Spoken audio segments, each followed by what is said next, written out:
Magandang araw mga ka-Express Info. Sa muling pagputok ng Gilas Pilipinas sa kanilang kampanya para sa FIBA Asia Cup Qualifiers, bigo silang panatilihin ang kanilang walang bahid na record matapos ang matinding laban kontra Chinese Taipei nitong Huwebes, February 20 sa Taipei Hiping Basketball Gymnasium. Sa kabila ng matapang na pagsusumikap ng ating pambansang koponan, nanaig ang Chinese Taipei sa score na 91-84. Sa unang quarter pa lang, naging indikasyon na ng matinding labanan ang bilis ng palitan ng puntos. Nagpakitang gilas agad si Justin Brownlee sa pamamagitan ng kanyang shooting prowess, nagtala ng back-to-back three-pointers upang itabla ang laro sa 10-10. Gayunpaman, hindi napatalo ang Chinese Taipei na bumawi sa pangungunan ni Teng Xianlin na nagpakawala ng mga matitinding tira upang ipanalo ang quarter 22-20. Sa ikalawang quarter, lumayo ang Chinese Taipei matapos ang sunod-sunod na tres at mabilis na fast break points. Pinangunahan ni Muhammad Gadiaga ang atake, sinamahan pa ng back-to-back shots mula kina Shen Haoma at Teng Xianlin. Pero hindi napatinag ang gilas sa tulong ni Dwight Ramos na sumagot ng malalakas na tres at isang dunk. Bago matapos ang quarter, unti-unting lumapit ang Pilipinas sa pamamagitan ng agresibong opensa ni A.J. Edo at ng steady free throw shooting ng gilas. At sa halftime, abante ang Chinese Taipei 47-45.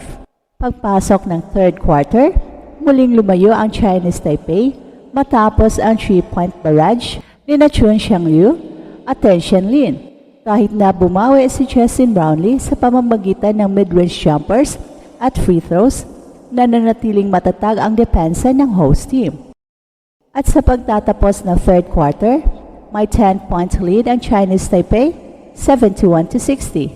Sa huling yugto ng laro, muling bumalik sa laban ang gilas, nagbigay ng momentum si Chris Newsome sa pamamagitan ng kanyang back-to-back clutch baskets, habang si A.J. Edo naman ay nagpakawala ng isang matikas na two-handed slam upang mapalapit ang Pilipinas sa score na 79-77. Isang matinding tres mula kay Justin Brownlee ang nagbigay sa gilas ng panandaliang kalamangan, 80-79 sa natitirang 3 minuto. Pero sa crucial moments ng laro, bumawi ang Chinese Taipei sa pangunguna ni Chun Xiangyu na kumana ng isang clutch three-pointer upang ibalik ang abante sa kanilang koponan, 89-84.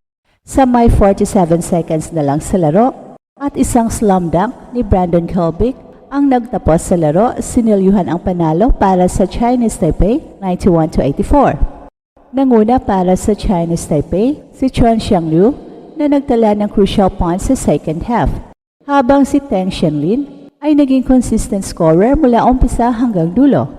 Sa panig naman ng Gilas Pilipinas, hindi kinapos sa pagsisikap sina Justin Brownlee, Dwight Ramos at A.J. Edo, pero kinapos sila sa depensa laban sa hot shooting ng kanilang kalaban. Bagamat naputol ang kanilang undefeated streak, nananatiling mataas ang tsansa ng Pilipinas na umabante sa FIBA Asia Cup. Kailangan nilang bumawi sa susunod nilang laban upang mapanatili ang kanilang magandang posisyon sa Group B.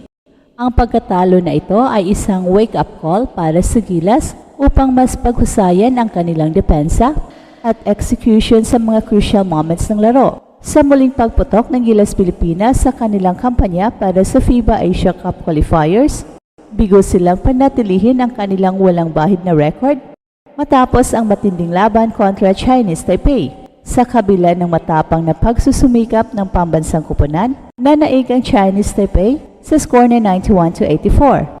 Ang pagkatalo na ito ay isang mabigat na dagok para sa Gilas, pero nagsilbi rin itong aral para sa kanilang mga susunod na laro. Sa unang quarter pa lang, naging indikasyon na ng matinding laban ang bilis na palitan ng puntos. Nagpakitang gilas agad si Justin Brownlee sa pamamagitan ng kanyang shooting prowess. Nagtala siya ng back-to-back three-pointers upang itabla ang laro sa 10-10. Gayunpaman, hindi nagpatalo ang Chinese Taipei na bumawi sa pangunguna ni Teng Xianlin na nagpakawala ng mga matitinding tira upang ipanalo ang quarter 22-20. Naging hamon para sa Gilas ang depensa ng Chinese Taipei na nagpahirap sa kanilang ball movement. Sa ikalawang quarter, lumayo ang Chinese Taipei matapos ang sunod-sunod na tres at mabilis na fast break points. Pinangunahan ni Muhammad Gajaga ang atake, sinamahan pa ng back-to-back shots mula kina Chen Haoma at Teng Xianlin. Pero hindi napatinag ang gilas sa tulong ni Dwight Ramos na sumagot ng malakas na tres at isang dunk.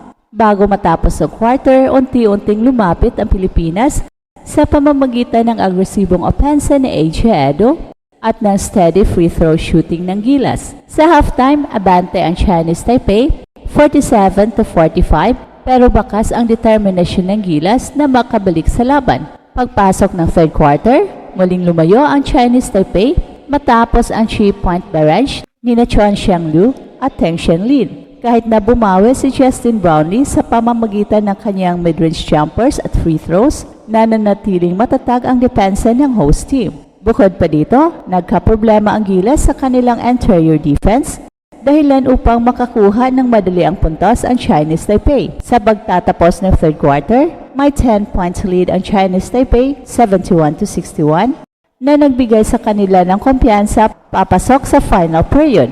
Sa huling yugto ng laro, muling bumalik sa laban ang Gilas, nagbigay ng momentum si Chris Newsome sa pamamagitan ng kanyang back-to-back clutch baskets, habang si AJ Edo naman ay nagpakawala ng isang matikas na two-handed slam upang mapalapit ang Pilipinas sa score na 79-77. Isang matinding tres mula kay Justin Brownlee ang nagbigay sa Gilas ng panandaliang kalamangan 80-79 sa natitirang 3 minuto ng laro.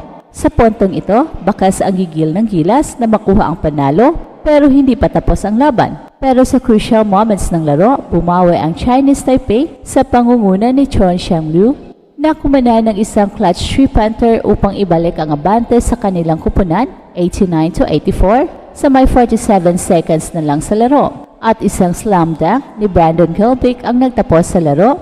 Sinilyuhan ang panalo para sa Chinese Taipei 91-84 at muling naging issue para sa Gilas ang kanilang endgame execution kung saan nahirapan silang makahanap ng magandang tira sa huling minuto ng laban. Bagamat naputol ang kanilang undefeated streak, nananatiling mataas ang tsansa ng Pilipinas na umabante sa FIBA Asia Cup. Kailangan nilang bumawi sa susunod nilang laban upang mapanatili ang kanilang magandang posisyon sa Group B. Ang pagkatalo na ito ay isang wake-up call para sa Gilas upang mas paghusayan ang kanilang depensa at execution sa mga critical moments ng laro. Kailangan nilang ayusin ang kanilang perimeter defense at maging mas matibay sa endgame upang maiwasan ang ganitong mga sitwasyon sa hinaharap.